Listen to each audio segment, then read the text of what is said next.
Hello বন্ধুরা, তোমরা সবাই কেমন আছো? আশা করছি তোমরা সবাই ভালো আছো। আজকে দুপুরে আমি লাঞ্চে তৈরি করেছিলাম মাছের মাথা দিয়ে মুগ ডাল। তো আমি রেসিপিটা তোমাদের সাথে শেয়ার করছি।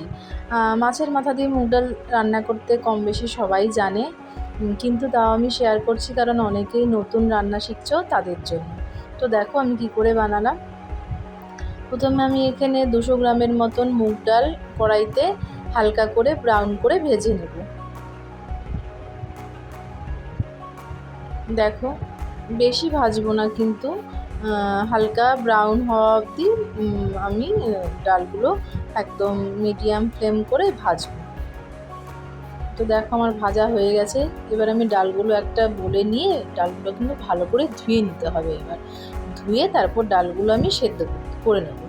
তো দেখো আমি ধুয়ে নিয়ে প্রেশার কুকারে দিয়ে দিয়েছিলাম সেদ্ধ হওয়ার জন্য। তারপর আমি তেলের মধ্যে মাছের মাথা ভেজে নেব। তোমরা চাইলে এটা নিরামিষভাবেও করতে পারো, কিন্তু আমি আজকে মাছের মাথা দিয়ে করছি। আরেকদিন আমি নিরামিষভাবে যেদিন করবো সেদিন সেটাও তোমাদের সাথে শেয়ার করবো। তো দেখো মাথাগুলো এরকমভাবে ভালো করে লাল লাল করে ভেজে তুলে রেখেছি। তার মধ্যে ওই মাছ ভাজার তেলেই আমি দিয়ে দিয়েছিলাম গরম মশলা, গোটা জিরে, শুকনো লঙ্কা, তেজপাতা। তো এগুলোকে ভালো করে একটু নেড়ে চেড়ে এর মধ্যে দিয়ে দিয়েছিলাম একটা বড় সাইজের পেঁয়াজ কুচি আর 8-10টার মতন কাঁচা লঙ্কা চিড়ে দিয়েছিলাম। এবার এই পেঁয়াজটাকে এটার সাথে ভালো করে ভেজে নেব। দেখো হালকা ব্রাউন হয়ে গেছে, ভেজে নিয়েছি। এরপর এর মধ্যে দিয়ে দিয়েছিলাম একটা মিডিয়াম সাইজের টমেটো। এবার টমেটোটাকে এর মধ্যে কিছুক্ষণ আমি পেঁয়াজের সাথে নেড়ে চেড়ে নেব।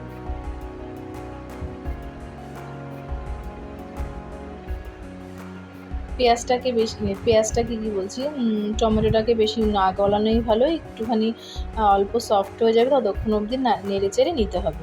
তো আমিও তাই করেছিলাম। তারপর এর মধ্যে সেদ্ধ করা ডালটা আমি দিয়ে দিয়েছিলাম। দেখো সেদ্ধ করা ডালটা দিয়ে দিয়েছিলাম। আর এই ডালের মধ্যে এবার তোমরা যে যতটা ডালটা ঘন রাখতে চাও বা পাতলা রাখতে চাও সেই অনুযায়ী কিন্তু জল দিয়ে দিতে হবে। তো আমিও দিয়ে দিয়েছিলাম এখানে 2 কাপ মতন জল। তারপরে দিয়ে দিয়েছিলাম হলুদ আর পরিমাণ মতন লবণ। তো এইগুলো দিয়ে এবার ডালটাকে ফুটিয়ে নিতে হবে ভালো করে। তো দেখো ডালটা ফুটে গেছে আমার কিন্তু ভালো মতন, দেখতেই পাচ্ছ ডালটা একদম ভালো মতন ফুটে গেছে।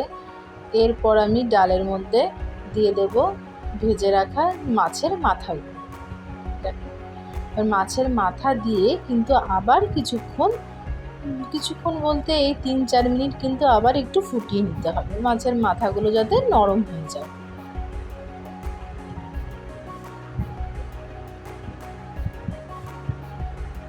তো দেখো 3-4 মিনিট হয়ে গেছে, আমি মাছের মাথাটা নরম হয়ে গেছে। এর মধ্যে আমি কিন্তু 1 চামচ চিনি অ্যাড করে দিয়েছিলাম। মুগ ডালে একটু চিনি না দিলে ভালো লাগে না, একটু মিষ্টি মিষ্টি না হলে। কিন্তু তোমরা যদি চিনি পছন্দ না করো যারা খেতে, তারা কিন্তু চিনিটা স্কিপ করতে পারো। তো দেখো আমার কিন্তু মুগ ডাল অলমোস্ট রেডি।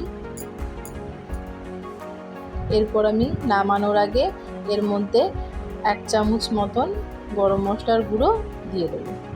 এটা দিয়ে আমি 2 মিনিট একটু নেড়ে চেড়ে ফুটিয়ে নেব। তাহলেই কিন্তু আমার মুগ ডাল, মাছের মাথার মুগ ডাল একদম রেডি।